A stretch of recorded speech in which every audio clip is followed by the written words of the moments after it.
Quand vous regardez par la fenêtre, vous voyez probablement de la pluie, du brouillard ou de la neige. Quand les habitants du Honduras regardent par la fenêtre, ils voient surtout une chose, de la terre desséchée. Il n'a pas plu là-bas depuis des semaines.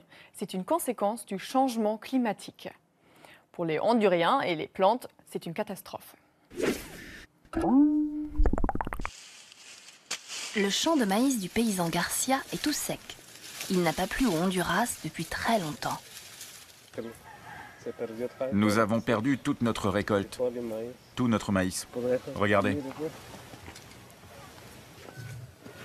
Beaucoup d'autres paysans ont le même problème que M. Garcia. La sécheresse touche 10 des 18 provinces du Honduras. Du coup, la famine menace une partie de la population. 1,5 million de personnes seraient directement concernées.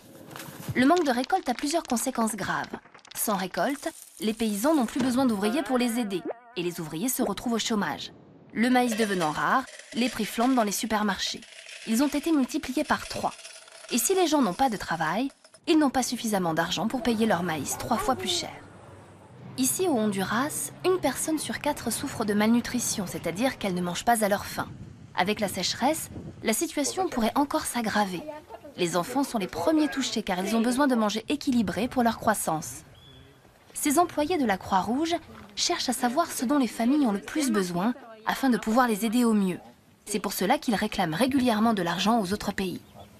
La sécheresse risque bien de continuer. Aucune pluie n'est annoncée pour les prochaines semaines.